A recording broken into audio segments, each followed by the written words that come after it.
How do you keep going when you're stuck in the middle of the pain and the struggle? Not by looking back, not by focusing on your present circumstances. You need to look forward like Abraham, forward in faith to the ultimate fulfillment of God's promises. Hebrews 11, verse 10 reads, "For he was looking forward to the city with foundations, whose architect and builder is God." Looking forward means to wait for something, to look for, to expect, to be ready and prepared for something. Here we read that Abraham was looking forward to a city with foundations. City conveys a sense of permanence as contrasted with the tents in verse 9.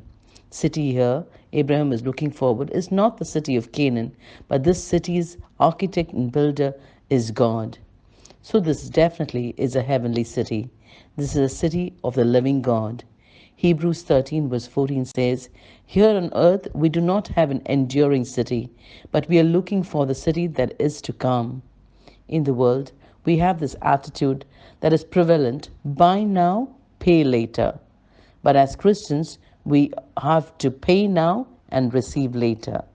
What makes us willing to make such sacrifices? Hope based on faith that the future holds something far better than the present. Romans 8, verse 18, Paul writes, "I consider that the suffering of this present time are not worthy to be compared with the glory that is yet to be revealed in us." Abraham never inherited the land of Canaan. That was for his descendants. But it didn't matter because Abraham was looking forward to the city with foundations, to his eternal home in heaven. Looking forward in faith means remembering that God operates in eternity, not just in time. God has good plans for you, but his plans also encompass so much more than you can see right now. You may want instant answers or deliverance right now, whereas God wants you to learn some things that you can do of benefit to others. You may be wondering, God, I set out in faith. I'm doing my best to walk by faith, but why is it so hard? Well, I will I ever see the fruit of my faith? You will in God's time. So trust God and keep walking.